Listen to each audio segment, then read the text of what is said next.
What would you do if the love of your life disappeared without a trace, only to find them years later, homeless, broken, and hiding a devastating secret? Ethan Hayes, a self-made millionaire, never forgot Claire Monroe, the woman who once meant everything to him. But when he finds her in a crowded shelter, clutching two small children, his world shatters. How did she go from a fearless journalist to a woman living in the shadows? And why does she refuse his help? But Ethan isn't a man who gives up easily. As he digs into Claire's past, he uncovers a chilling truth, one that puts both of their lives in danger. With powerful enemies closing in, Ethan must risk everything to protect the woman he never stopped loving. Betrayal, redemption, love, danger. This story has it all. Stay with us, because what happens next will leave you speechless. Are you ready? Let's begin. Cold winds slashed through the streets of New York, its bites sinking deep through the thick layers of Ethan Hayes' tailored wool coat. He barely felt it. Years of discipline had trained him to ignore discomfort. His schedule was packed, his mind preoccupied. And yet, as his driver pulled up to the West Haven shelter, he found himself hesitating for the briefest moment before stepping out. The shelter stood in the middle of a run-down district, its red brick walls covered in patches of peeling paint. The building had stood for decades, weathering time, storms, and human struggle. Ethan's foundation had kept it afloat for the past 3 years, but he had never visited personally. His time was valuable, and his donations spoke for him. Until now. Stepping inside, he was met with the distinct scent of overcooked soup and damp fabric. The air held a thickness, hope and hopelessness colliding in an unspoken battle. Rows of cots lined the walls, each occupied by someone fighting to stay afloat. Volunteers moved between them, distributing blankets and food with practiced efficiency. Ethan's sharp gaze swept the room. His presence commanded attention, though most people were too lost in their own despair to notice the sharply dressed man standing at the entrance. He had barely taken a step when someone caught his eye. A woman curled in the farthest corner, wrapped around two small children as if shielding them from the world. For a moment, he thought his mind was playing tricks on him. Then she lifted her head. Time fractured. Claire Monroe. His breath hitched, an unfamiliar sensation for a man who prided himself on control. The past slammed into him like a freight train. Claire, the woman he had once known, the woman he had spent years wondering about. Her face was thinner, her eyes shadowed with exhaustion. She wore layers of worn-out clothes, her hands trembling as they gripped the children tighter. One, a little girl, no older than 4, peeked at him with curious blue eyes, while the boy, slightly smaller, pressed his face into his mother's shoulder, hiding. Ethan felt his pulse hammer against his ribs. He took a step forward before he realized he was moving. "Claire," he said, his voice low, weighted with disbelief. She stiffened. "Claire, is that really you?"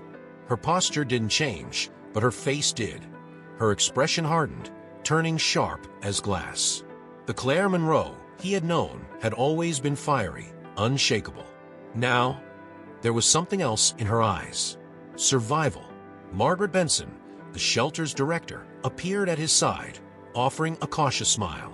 "Ethan, this is—" "I know who she is," he cut in, still staring at Claire. Margaret hesitated, sensing the weight of the moment. "I see."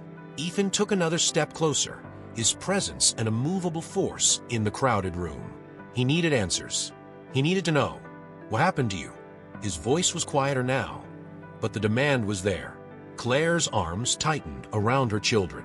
Her jaw clenched. "We're fine." She wasn't. Not even close. "Claire, I don't need anything from you, Ethan." She cut him off, her voice sharp despite its weakness. The weight of her words, of her dismissal, was like a slap to the face. Ethan wasn't a man accustomed to being dismissed, least of all by her. A long, tense silence stretched between them. Then Claire lowered her gaze. "We don't need you," she repeated, softer this time. Ethan clenched his fists. He didn't believe her, and he wasn't leaving until he understood how the hell she had ended up here. Ethan had planned to stay at the shelter for an hour. That had been the intention. Instead, he couldn't leave. Claire Monroe, his Claire, was sitting in the corner of a shelter, holding on to two children like they were the only thing keeping her from falling apart. And she wanted him to walk away. He stood near the entrance, arms crossed, watching as volunteers moved through the room, distributing food and blankets. Every so often, his gaze flickered back to Claire. She remained where she was, back against the wall, her children huddled close. She hadn't looked at him again. Margaret approached quietly. "I take it you two know each other." Ethan exhaled slowly. "Something like that." Margaret followed his gaze, her expression soft with understanding. "Claire's been here for a few months. We don't ask too many questions, but it's clear she's been through a lot." Ethan's fingers curled into his palms. "She won't talk to me. Can you blame her?" Margaret folded her arms. "Pride is a hard thing to swallow, and from what I can tell, Claire's is still intact." Ethan could respect that. He had built his entire empire on pride and willpower. But this was different. Claire was suffering, and he wasn't sure he could just leave. He made his way toward her again, but before he could speak, she beat him to it. "You don't have to stay." Her voice was quiet, but there was a raw edge to it. Ethan studied her carefully. "I wasn't planning on leaving just yet." She let out a soft, humorless laugh. "Of course not. You never did know how to take no for an answer, especially when something didn't make sense," he admitted. Claire's lips pressed into a thin line. The little girl beside her, her daughter, glanced between them, her small fingers curling into the fabric of her mother's coat. Something inside Ethan twisted. Who's their father? The question was out before he could stop it. Claire flinched. "That's none of your business, isn't it?" Ethan challenged, his voice carefully measured. "I think I deserve to know." She let out a slow breath, eyes closing briefly before reopening, her gaze unreadable. "Not everything is about you, Ethan." For the first time in years, he felt off balance. But one thing was clear. Whatever had happened to Claire, whatever had brought her here, she wasn't going to tell him easily. And that only made him more determined to find out. Ethan didn't believe in coincidences. The world didn't work that way. Success, failure, love, loss. Everything had a cause, an effect, a decision that led to an outcome. And yet, here he was, staring at Claire Monroe in a homeless shelter after 10 years of wondering where she had gone. Something didn't add up. Ethan wasn't the type of man who let things go unanswered. Standing outside the shelter, he ran a hand through his neatly styled hair, frustration coiling in his chest. His luxury car idled at the curb, waiting for him to leave, but he wasn't ready yet. Margaret's words echoed in his mind. Claire's been through a lot. That much was clear. But Claire had always been strong, relentless in her pursuit of justice back when she was a fiery young journalist determined to expose corruption and lies. She had been the kind of woman who fought for truth at any cost. And now, she was a shadow of the woman he once knew. Ethan exhaled sharply. He needed answers. Pulling out his phone, he made a call. "Mr. Hayes," a deep voice answered. "David, I need information on someone." Claire Monroe. Dig into her past 10 years, where she's lived, where she's worked, who she's been involved with. There was a slight hesitation. "Are we talking discreet research, sir?" "Yes," Ethan said without missing a beat. "I don't want her knowing." "As you wish." Ethan ended the call. He hated invading Claire's privacy like this, but what choice did he have? She wouldn't talk to him, so he'd find out the truth himself. The following morning, Ethan arrived at his office, but his mind wasn't on the stack of business reports in front of him. Instead, it was on her. "Something's off about this whole situation," he muttered to himself. His phone buzzed, snapping him from his thoughts. A message from David. Found something. Sending now. Seconds later, an email appeared on his screen. Ethan clicked it, his eyes scanning the information rapidly. And then he froze. Claire hadn't just lost her job. She had been blacklisted. A decade ago, she had worked for a prestigious investigative magazine, until one of her stories exposed fraud in a powerful media conglomerate. A conglomerate owned by Richard Langston. Langston. The name sent a chill through Ethan's spine. Claire had been a rising star in journalism, but after publishing an expose on Langston's corrupt business deals, her career had been systematically destroyed. And no one had helped her. Ethan clenched his jaw. This wasn't just bad luck. Someone had ruined her. And now, after all these years, she was still paying the price. He picked up his phone and made another call. "David, find out everything you can on Langston's dealings with Claire. I want every article, every legal dispute, everything." This wasn't over. Not by a long shot. Claire didn't sleep that night. Lying on the thin mattress of the shelter, she stared at the ceiling, her arms wrapped protectively around Lily and James. Their soft breathing was the only thing anchoring her. Ethan had found her. She had spent years making herself invisible, avoiding anyone who could connect her to her past. But Ethan was relentless. She knew he wouldn't stop digging, and that terrified her. By morning, she felt the familiar weight of exhaustion pressing down on her, but she forced herself up, smoothing her wrinkled clothes before heading to the communal kitchen. Margaret greeted her with a knowing look. "You didn't sleep." Claire sighed. "I'm fine." Margaret didn't argue. Instead, she handed Claire a cup of lukewarm coffee. "Ethan's looking for you." Claire tensed. "He came by earlier," Margaret continued. "Left a message. He wants to meet you." Claire's fingers tightened around the coffee cup. "I have nothing to say to him." Margaret hesitated. "Claire, maybe you should listen to what he has to say." Claire shook her head. No, she couldn't afford to let Ethan back into her life. Not now. Not ever. Hours later, as Claire walked back from a nearby grocery store, she felt his presence before she even saw him. Ethan leaned against his sleek black car, his expensive suit sharply pressed, his piercing gaze locked onto her. Claire's stomach tightened. "Following me now," she snapped. Ethan pushed off the car. "I don't have to follow you. I know where you are." Her hands clenched into fists. "You shouldn't be here. You and I both know I don't take orders well."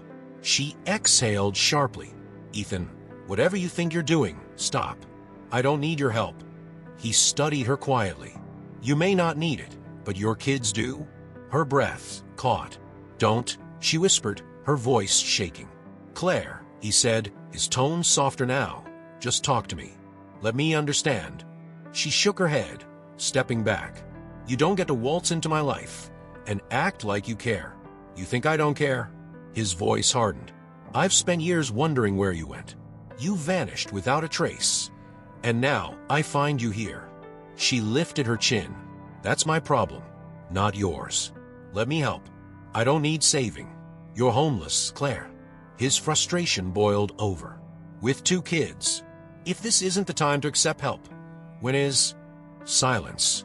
Ethan exhaled, running a hand over his face. "I have a job for you." Claire blinked. "What?" "I'll hire you," he said firmly. "You can work for me. Full salary, full benefits.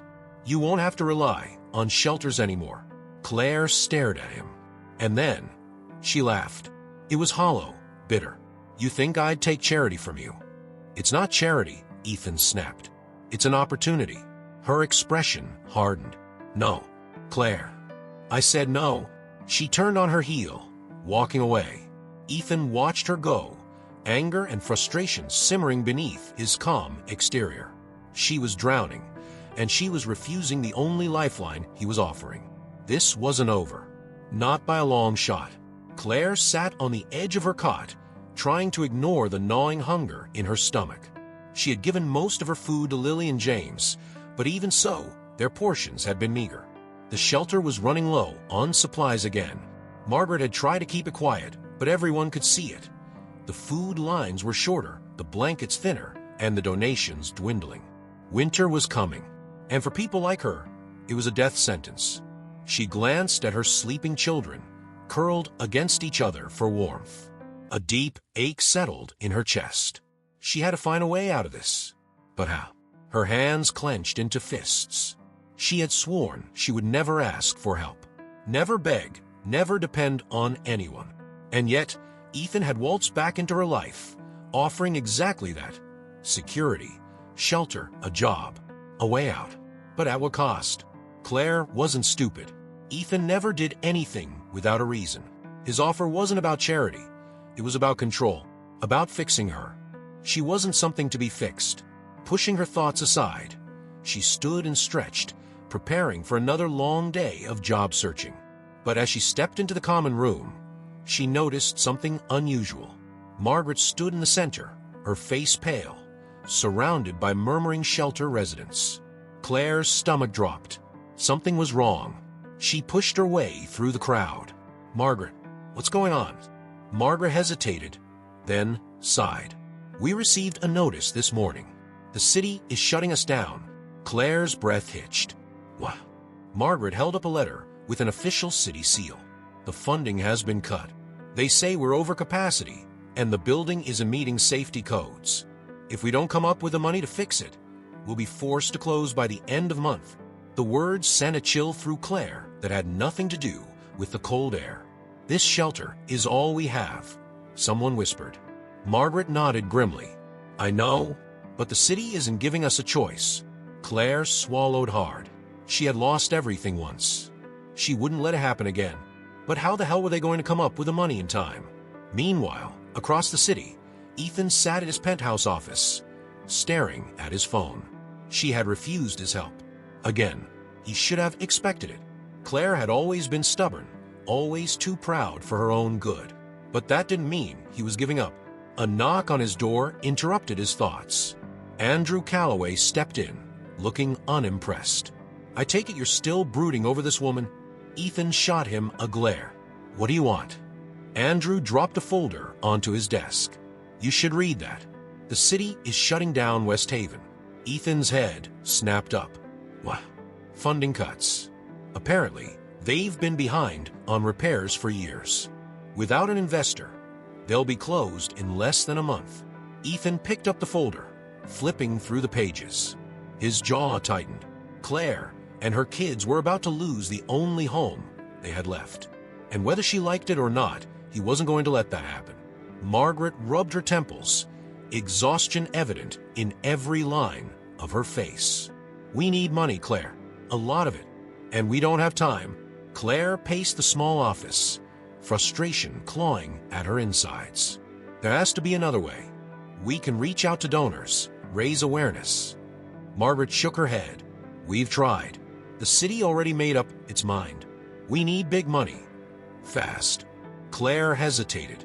There was someone with that kind of money, but she refused to say his name. Margaret sighed. "Ethan came by this morning." Claire's entire body tensed. "Of course he did. He wants to help." Claire crossed her arms. "I don't want his charity." Margaret gave her a tired look. "Then don't think of it as charity. Think of it as survival." Claire clenched her jaw. "What's his plan?" Margaret leaned forward.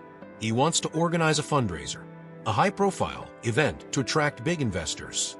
He thinks he can raise enough money to keep the shelter open." Claire froze. A fundraiser. That meant cameras, reporters, publicity. It meant Richard Langston would see her. Her stomach twisted. She couldn't risk it. "No," she said immediately. "I won't do it." Margaret's expression darkened. "Claire, this isn't about you. This is about everyone here. If you let your past stop you from saving this place, you'll regret it." Claire's hands trembled. She knew Margaret was right, but the thought of stepping into the public eye again after what had happened to her, it was terrifying. She was still debating when the office door opened. Ethan stepped inside. Claire's breath caught. He was as effortlessly commanding as ever. Expensive suit, unreadable expression, his piercing gaze locked on to her. "Claire," he said simply. She scowled. "I told you to stay out of this, and I ignored you." She threw up her hands. "I don't need your help, Ethan." "Then think of it as their help." His voice was even, but there was an edge of frustration beneath it. "This fundraiser isn't about you. It's about keeping people from freezing to death this winter." Claire flinched. Damn him. He always knew exactly where to hit. He softened slightly. "We both know you don't want to do this. But tell me, if the shelter closes, Where will you go? Where will they go? Her silence was answer enough. Ethan nodded. Then let's save this place. The wind outside howled against the shelter's walls as Claire sat at the worn-out table in Margaret's office, her fingers gripping a cup of lukewarm coffee she had long forgotten. Across from her, Ethan stood with his arms crossed, exuding the same unwavering confidence that had always defined him. She hated how effortlessly he filled a room, hated how, even now, with years of silence and pain between them, his presence still had an effect on her. "Talk to me, Claire," Ethan said, his voice calm but firm. She stared into her cup, debating. She didn't owe him anything, but something inside her was so damn tired. Tired of carrying everything alone.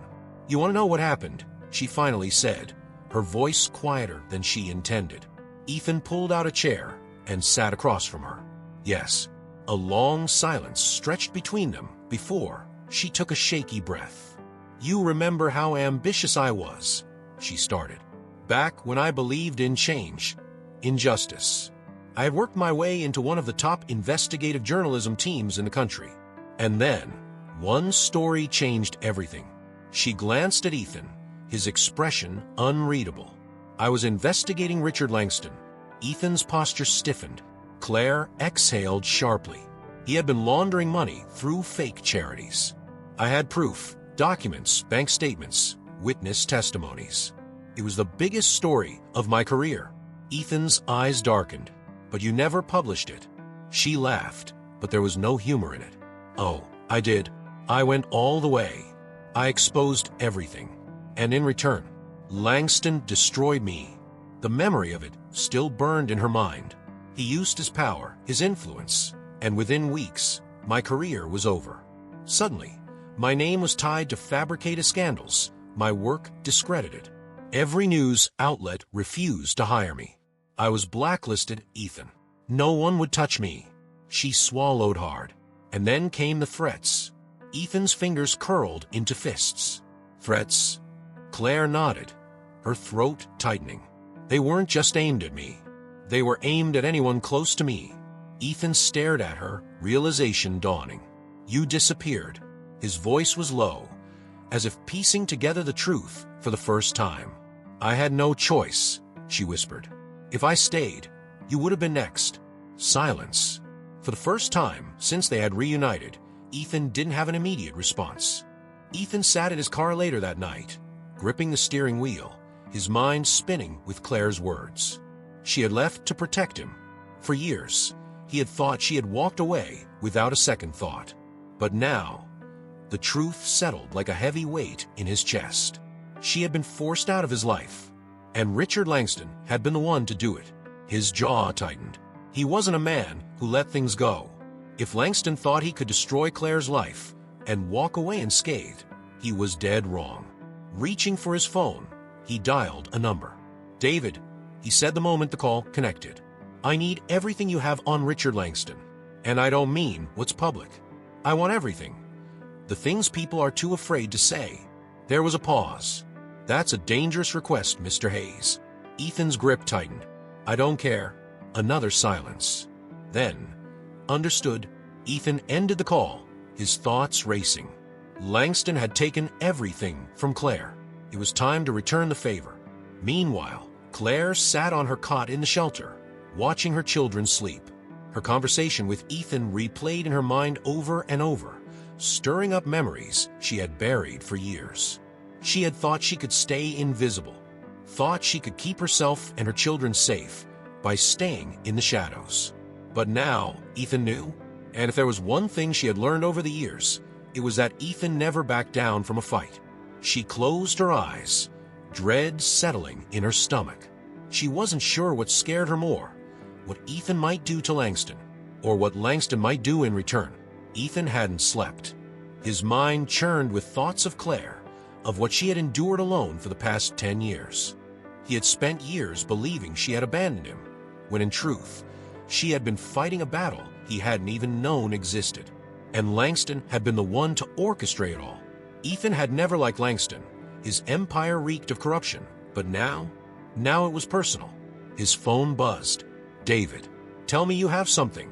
Ethan said as he picked up. I do, David responded. Langston's hands are dirtier than we thought. His charities? All fronts for laundering money. He's been making political bribes under the table. And... Send me everything, Ethan interrupted. There was a pause. Sir, if you move against him, he will retaliate. Let him try. Ethan ended the call and leaned back in his chair, exhaling sharply. He had expected this level of filth, but it didn't make it any less infuriating. He would end Langston, but before he could, he needed to be sure there were no other loose ends, and that included Andrew Calloway. Grabbing his coat, he left his office and headed straight to Calloway Enterprises. Andrew's office was pristine, just like the man himself, modern, cold, and calculated. Ethan, Andrew greeted smoothly as he leaned back in his leather chair. To what do I owe this unexpected visit? Ethan didn't waste time. Did you know? Andrew raised an eyebrow. No. That Claire was blacklisted. That Langston ruined her career. For the first time, Andrew hesitated. It was barely noticeable, but Ethan caught it. Ethan's blood ran cold. You knew? Andrew sighed, rubbing his temple. It wasn't my fight, Ethan. Ethan's jaw clenched. She was being threatened, Andrew. I know. The admission hit Ethan like a punch to the gut. You let this happen. Andrew didn't meet his eyes. Langston was too powerful. If I had interfered, it would have put you at risk too. Ethan took a step forward, his voice dangerously quiet. So you chose to stay silent. Andrew's gaze hardened.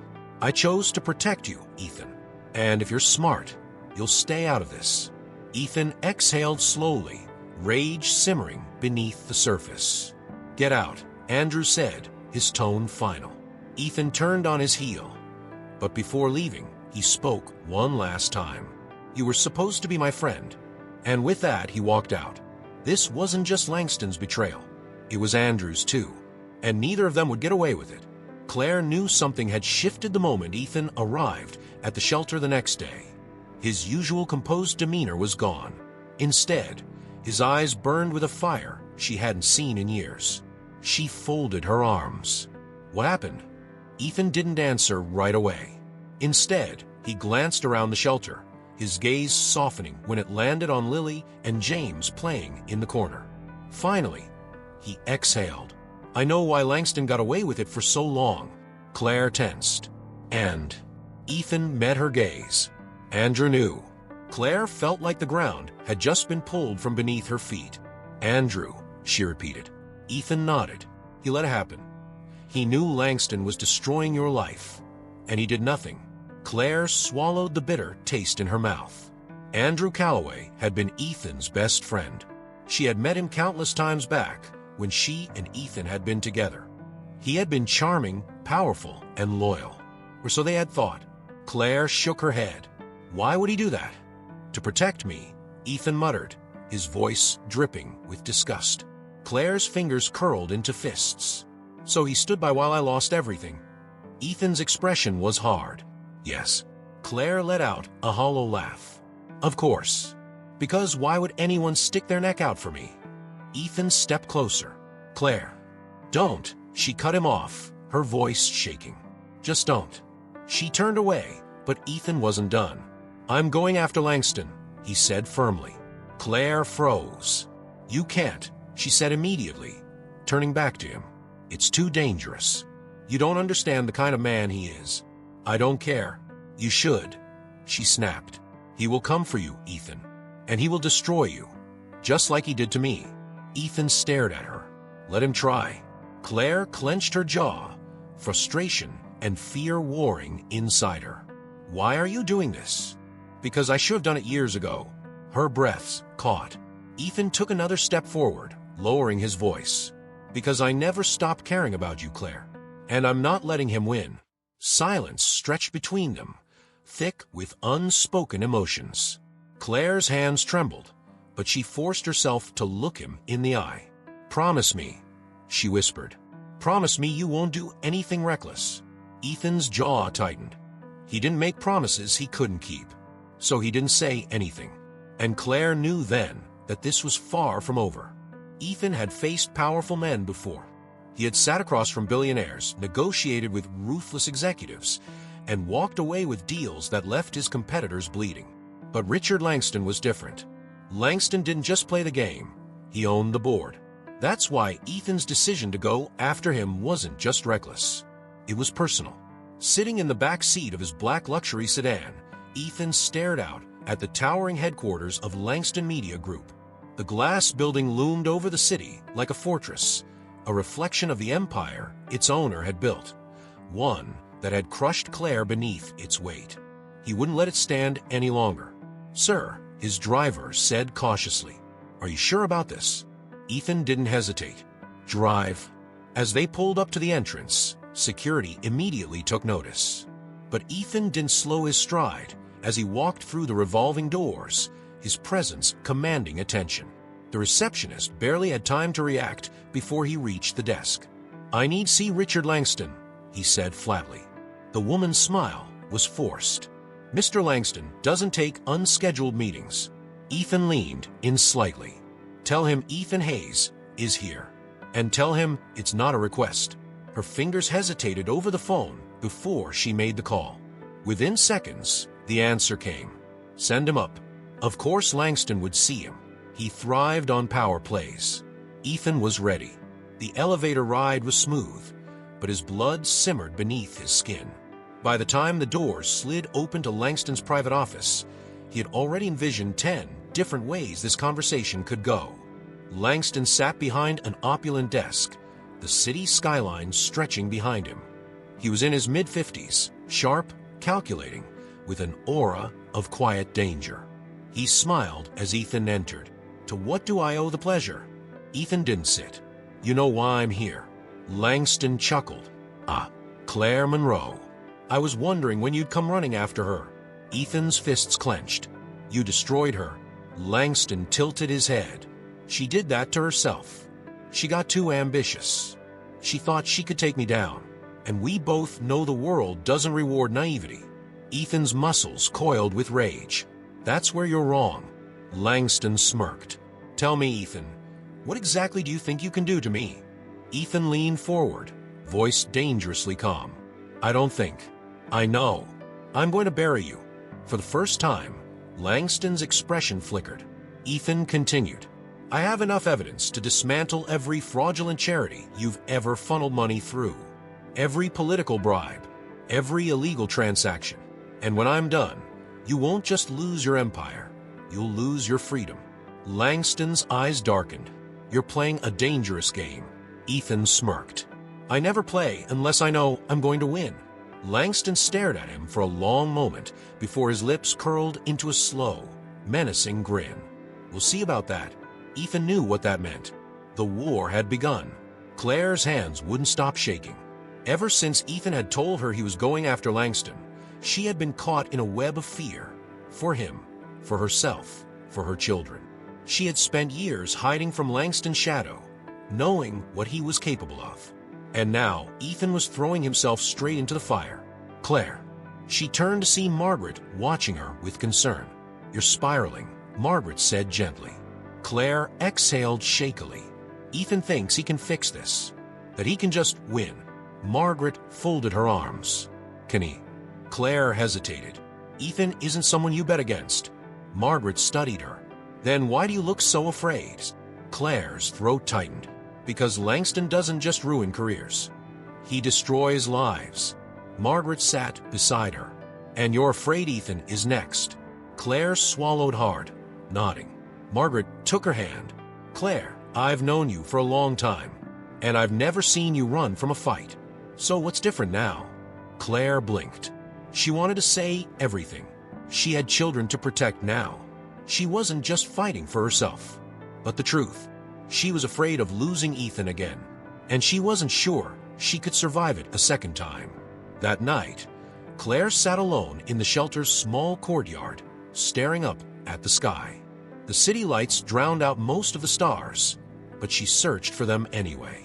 She was so lost in thought that she didn't hear footsteps approaching until Ethan's voice cut through the silence. "You're avoiding me." She stiffened, her heart thudding. "I don't want to argue with you." "Good," Ethan said, stepping closer. Because I'm not here to argue. Claire turned to face him.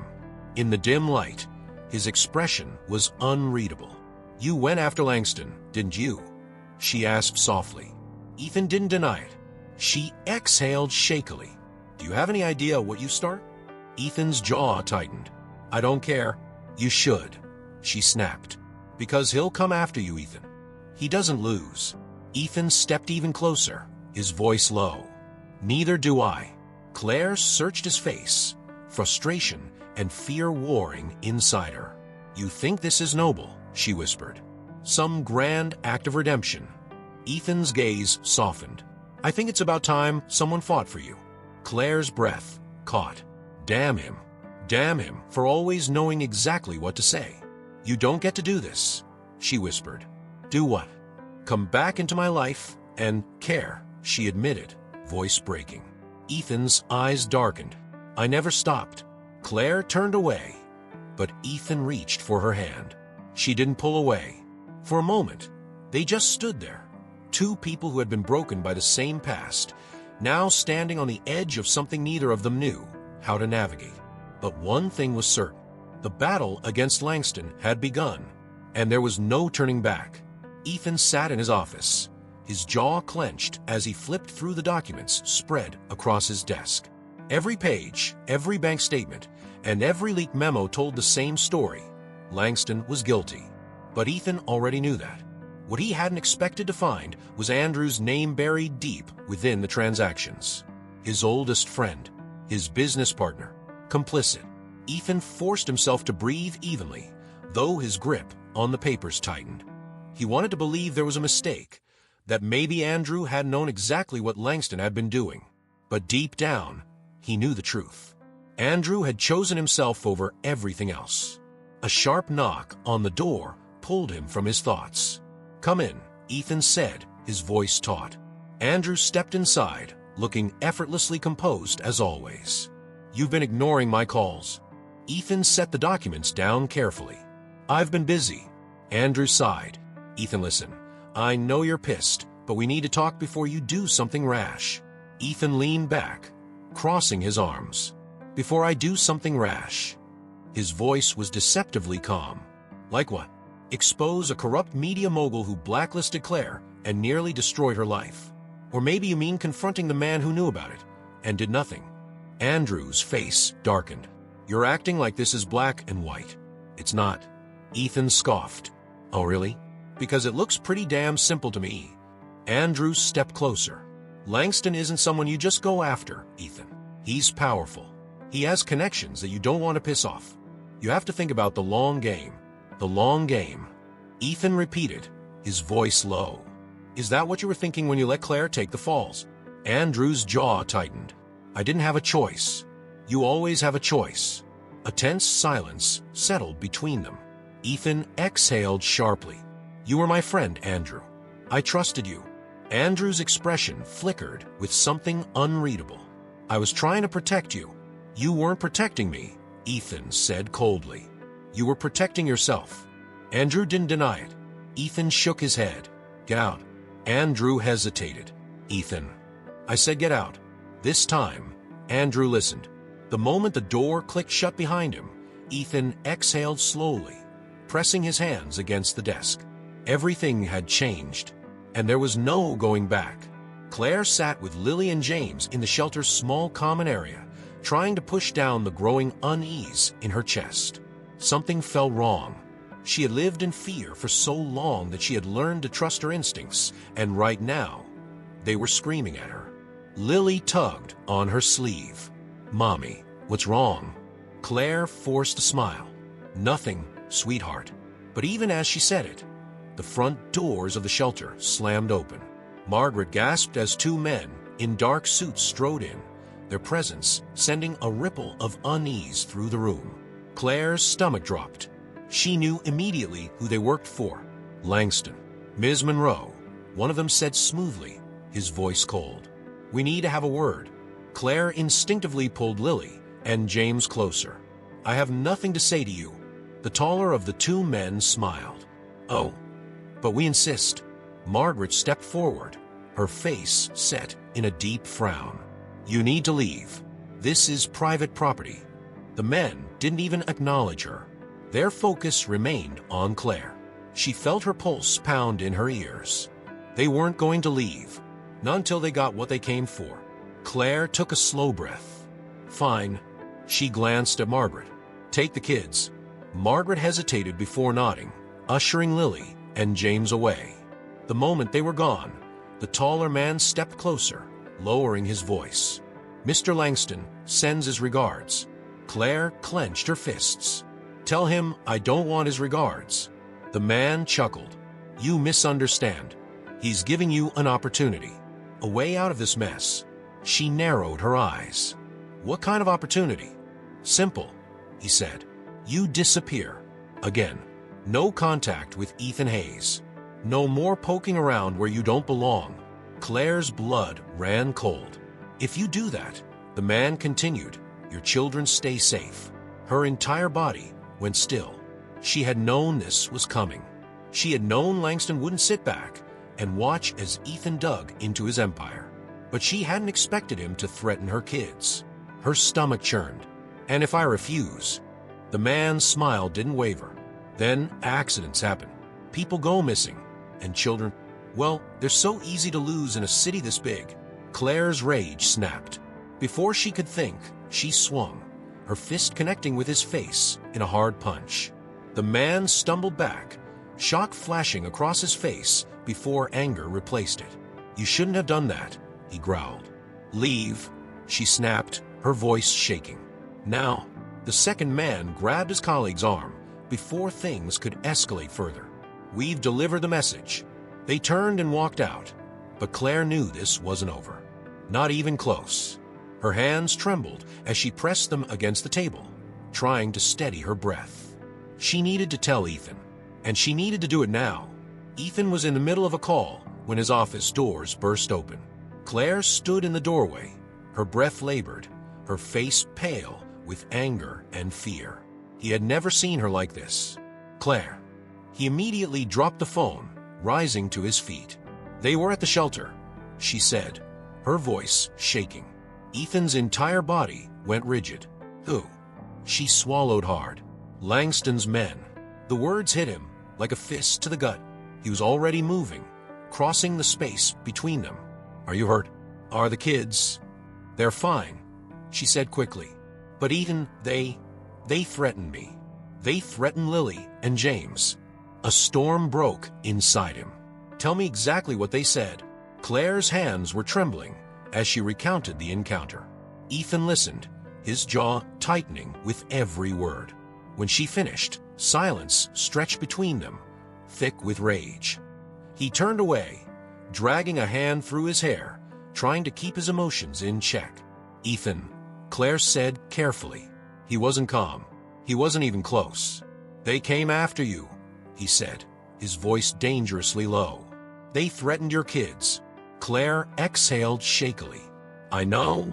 That's why I came here. You need to stop, Ethan. Walk away before this gets worse. Ethan turned to her, his expression unreadable. That's not happening. You don't understand, she whispered. Langston doesn't care about playing fair. If you push him, he'll push back harder. Ethan stepped closer, his voice like steel. Then let him. Claire shook her head. You can't protect everyone. His eyes burned into hers. Watch me.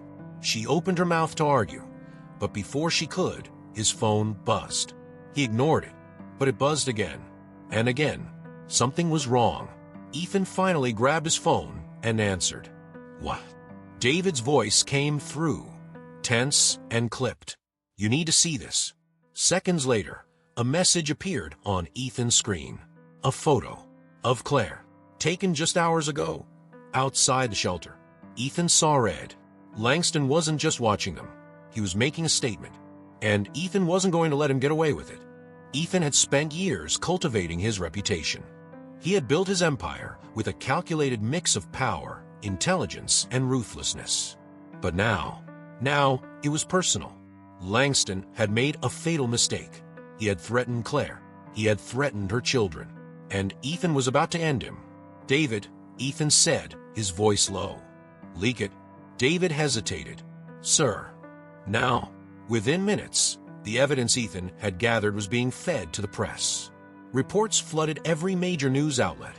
Stories of Langston's fraudulent charities, money laundering, bribery. Every crime, every secret, every dirty deal. It was everywhere. Langston's empire was burning, and Ethan wasn't done. Across town, Richard Langston sat in his private office, watching the chaos unfold. His phone rang. He didn't answer. He already knew who it was. Instead, he turned to his assistant. Get me Hayes. Minutes later, Ethan's voice came through the speaker. Enjoying the headlines? Ethan said coldly. Langston's lips curled into a smirk.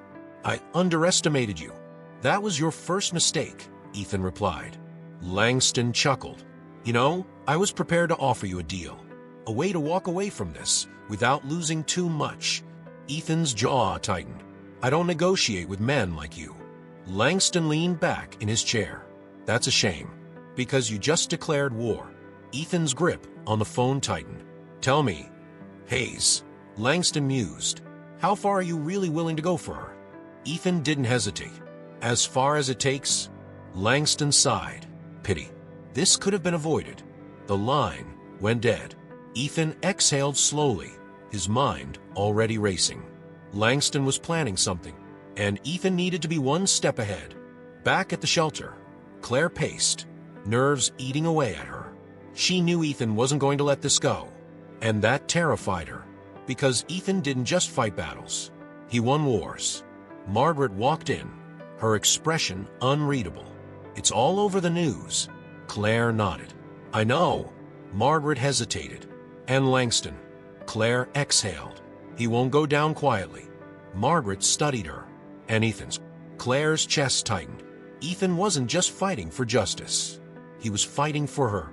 And she wasn't sure what scared her more, losing him again, or finally letting herself believe that maybe, just maybe, she didn't have to fight alone anymore. The fallout was immediate.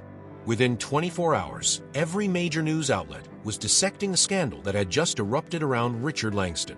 Reporters stood outside his corporate headquarters, flashing cameras and shouting questions that went unanswered. Financial analysts debated the crippling stock drop of Langston Media Group, while political figures who had once stood beside him now scrambled to distance themselves. Ethan had set the match, and now he was watching the empire burn. He stood by the window of his office, watching as news alerts flooded his phone. His mind was already 3 steps ahead, preparing for the inevitable counterattack. A sharp knock on the door. Come in, he said without turning around. David stepped inside, his face grim. It's happening. Ethan nodded. I know. Langston is retaliating. Ethan turned to face him. How bad? David hesitated before sliding a file onto Ethan's desk. Ethan picked it up, flipping through the contents. His stomach hardened. Langston had gone for blood.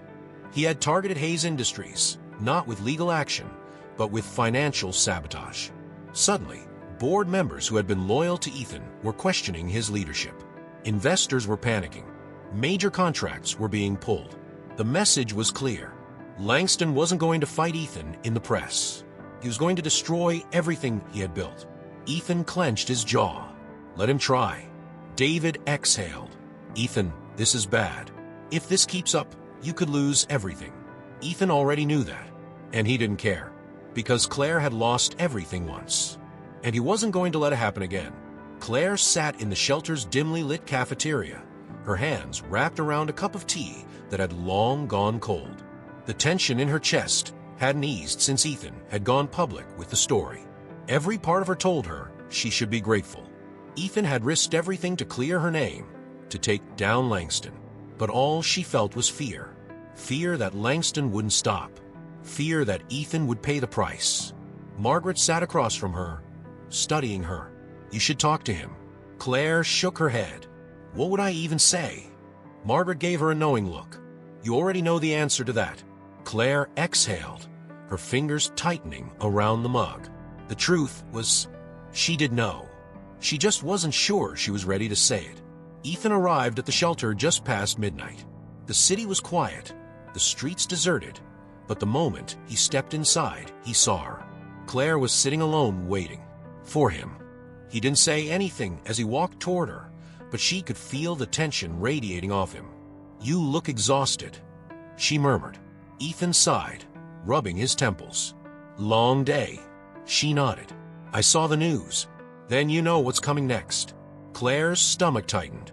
"Langston's not going to stop, is he?" Ethan's gaze locked onto hers. "No." A heavy silence settled between them. Finally, Claire stood. "You need to let this go, Ethan." His expression darkened. "Not happening." She stepped closer. "You don't understand. Langston doesn't just take down businesses. He destroys lives. If you keep pushing, he will come after you. And I can't." She stopped herself before she could finish the thought. But Ethan heard it anyway. He stepped even closer. "You can't what?" Claire swallowed hard. "I can't watch you lose everything because of me." Ethan exhaled slowly. "Claire, listen to me. I'm not losing anything. I knew the risks the moment I started this. And I don't care. Because you're worth it." Her breath caught. "I lost you once," he continued, his voice rough with emotion. "And I'm not doing it again." Claire shook her head, tears burning behind her eyes. "You don't have to do this."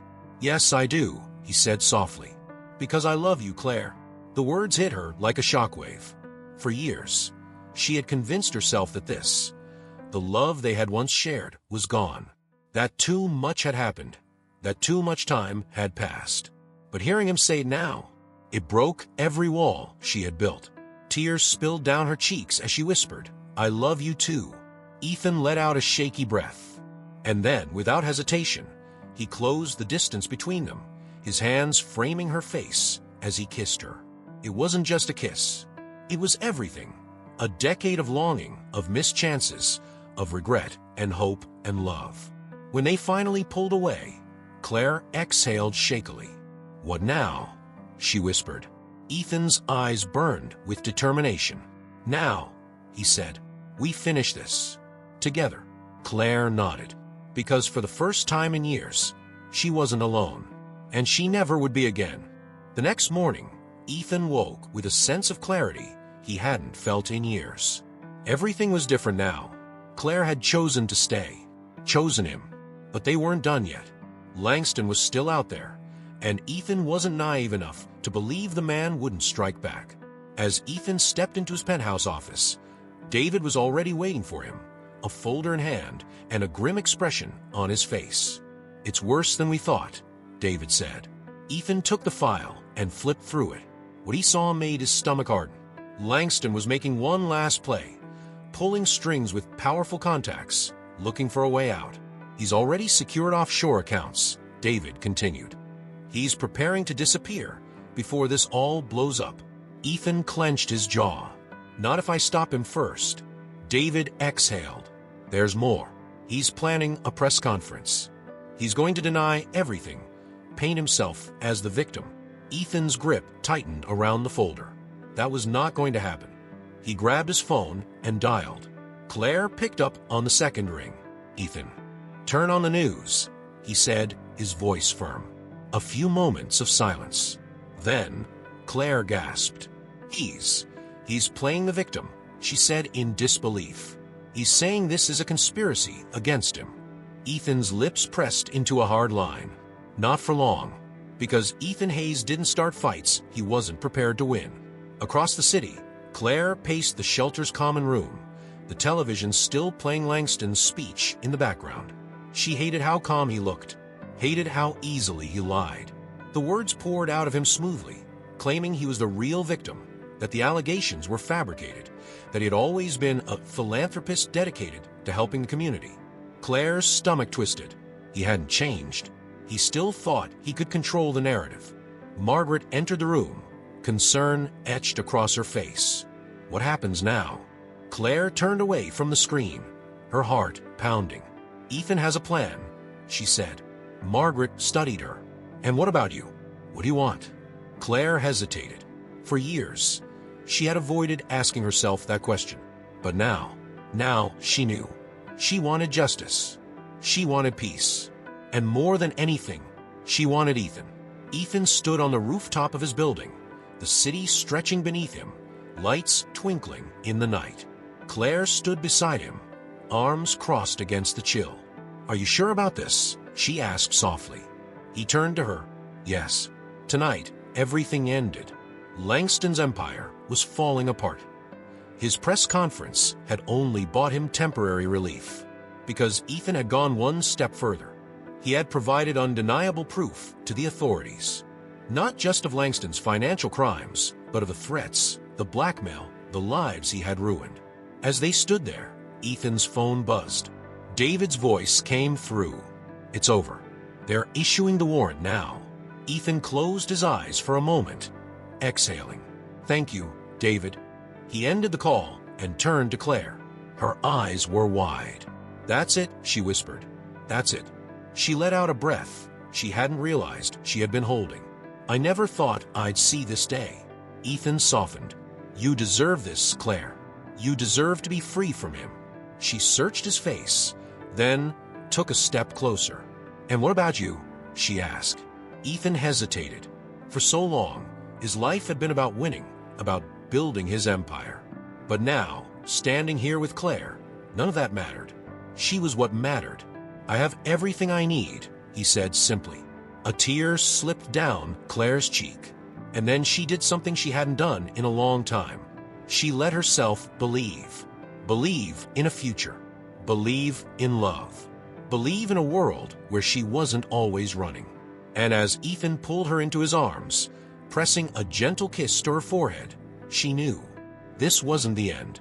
It was just the beginning. Hey, everyone. If you enjoyed this story, don't forget to subscribe to the channel and hit that like button to support our content. Your engagement helps us bring you more incredible stories like this. Now, we want to hear from you. What moment in the story had the biggest impact on you? Was it the intense showdown with Langston? Ethan's unwavering determination? Claire's emotional journey? Let us know in the comments. We also want your ideas. What stories would you love to see next on the channel? Do you have a thrilling idea, a heartwarming story, or a shocking twist in mind? Drop your suggestions in the comments, and who knows? Your idea might just become our next big story. Don't forget to turn on notifications so you never miss a new upload. Thanks for being part of our storytelling community. Your support means a world to us.